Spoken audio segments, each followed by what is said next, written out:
bercanda.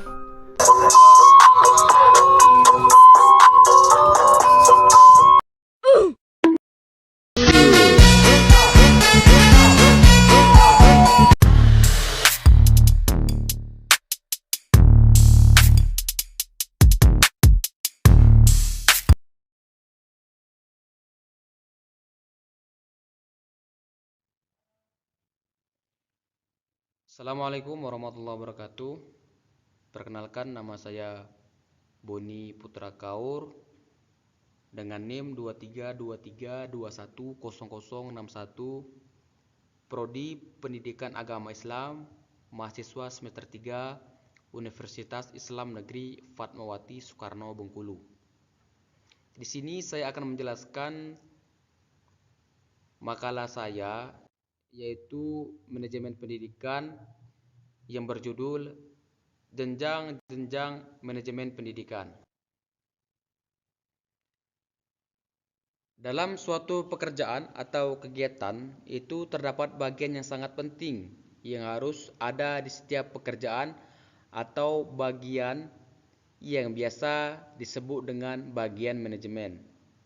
Dalam sebuah bagian manajemen terdapat kerangka pencapai tujuan yang dapat dikelompokkan dalam beberapa tingkatan manajemen, yaitu top management, middle management, and lower management, yang dapat mempermudah bagian dan pengelolaan tanggung jawab dan penugasan pada setiap kelompok yang dibentuk. Dalam pengelompokan tingkatan manajemen tersebut, itu terdapat pada tipe tanggung jawab dan tugas yang berbeda-beda dari pelaku atau pelaksana yang secara umum disebut dengan manajer. Tingkat manajemen dalam organisasi membagi manajer menjadi 3 golongan. Yang pertama itu manajer lini pertama, manajer lini menengah, dan manajer puncak. Tentu ini memiliki tanggung jawab dan tugas yang berbeda-beda pula. Nah, yang pertama di sini ada manajemen pendidikan PAUD. Manajemen pendidikan PAUD adalah upaya perencanaan, pengorganisasian, pelaksana, dan penilaian yang dilakukan oleh seorang kepala PAUD dalam mengarahkan kinerja pendidik PAUD maupun staf PAUD untuk mencapai tujuan lembaga PAUD dengan saling bekerja sama dan memanfaatkan berbagai fasilitas yang dimiliki. Apa itu PAUD? PAUD ini adalah suatu proses pembinaan tumbuh kembang anak usia dari lahir hingga 6 atau sampai 7 tahun secara menyeluruh, baik mencakup aspek fisik maupun non-fisik. Perkembangan lembaga-lembaga PAUD di Indonesia ini mengalami perkembangan yang sangat-sangat pesat. Keberadaan PAUD sebagai lembaga pendidikan tidak hanya muncul di perkotaan, tetapi juga sudah muncul di tingkat pedesaan. Masyarakat tentu menyambut hal baik ini karena diindikasikan dengan adanya kesadaran orang tua akan pentingnya memberikan rangsangan kepada anak lebih awal untuk membantu tumbuh kembangnya potensi anak. Sejalan dengan hal ini, tentu perlunya manajemen penyelenggaraan yang dilaksanakan secara profesional yang ditunjang juga dengan perhatian dari pemerintah, sehingga tercapailah tujuan pendidikan nasional, yakni mencerdaskan kehidupan bangsa. Nah, yang kedua di sini ada manajemen pendidikan sekolah dasar. Manajemen tadi adalah kekuatan utama dari setiap organisasi yang mengorganisasikan pengoperasian berbagai sistem untuk mencapai tujuan organisasi. Manajemen dapat dipelajari baik secara teori maupun sebagai proses.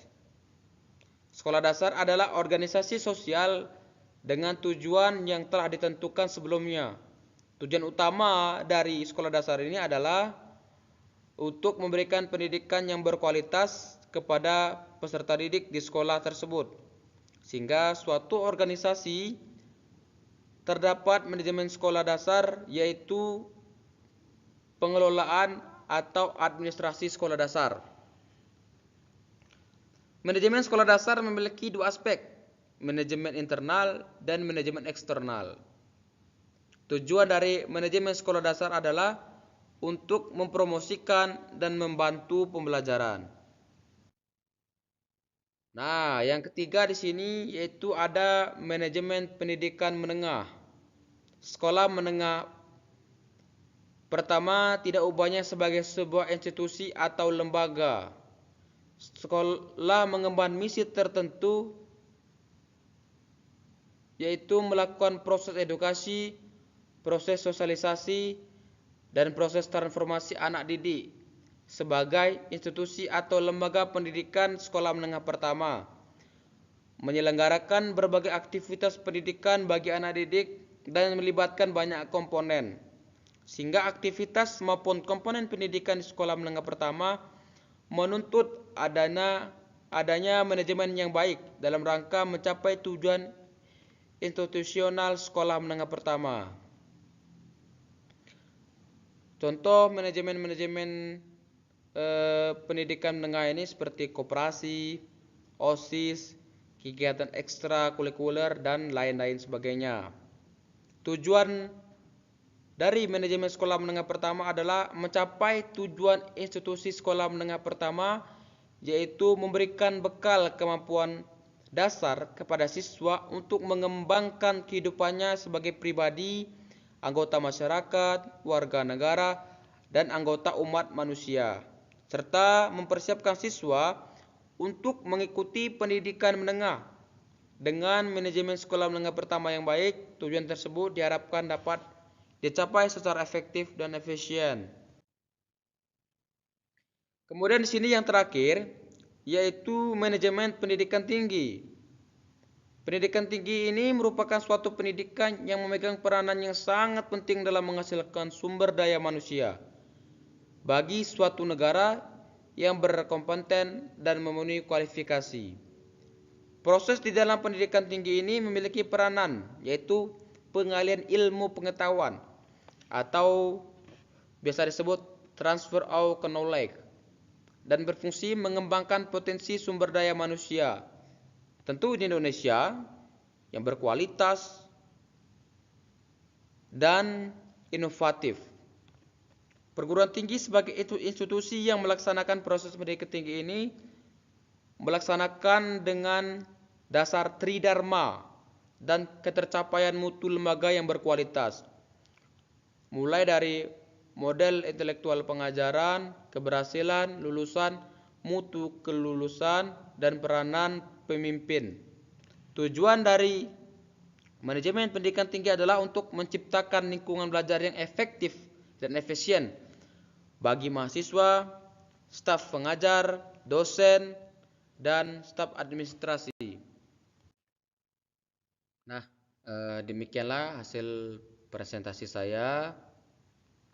Sebelum saya tutup hasil presentasi saya, izinkan saya menyampaikan sekedar kata-kata yang mana yaitu pendidikan bukan hanya sekadar pergi ke sekolah atau kampus dan mendapatkan gelar, tetapi juga memperluas pengetahuan dan relasi sehingga dapat menyerap ilmu kehidupan.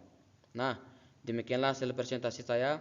Apabila ada kesalahan dalam pengucapan dan lafaz saya, itu sepenuhnya khilaf dan kesalahan saya, karena saya hanyalah sekedar manusia biasa. Saya akhiri, nasrun minallah wa fathul qarib wa basiral mu'minin. Wassalamualaikum warahmatullahi wabarakatuh.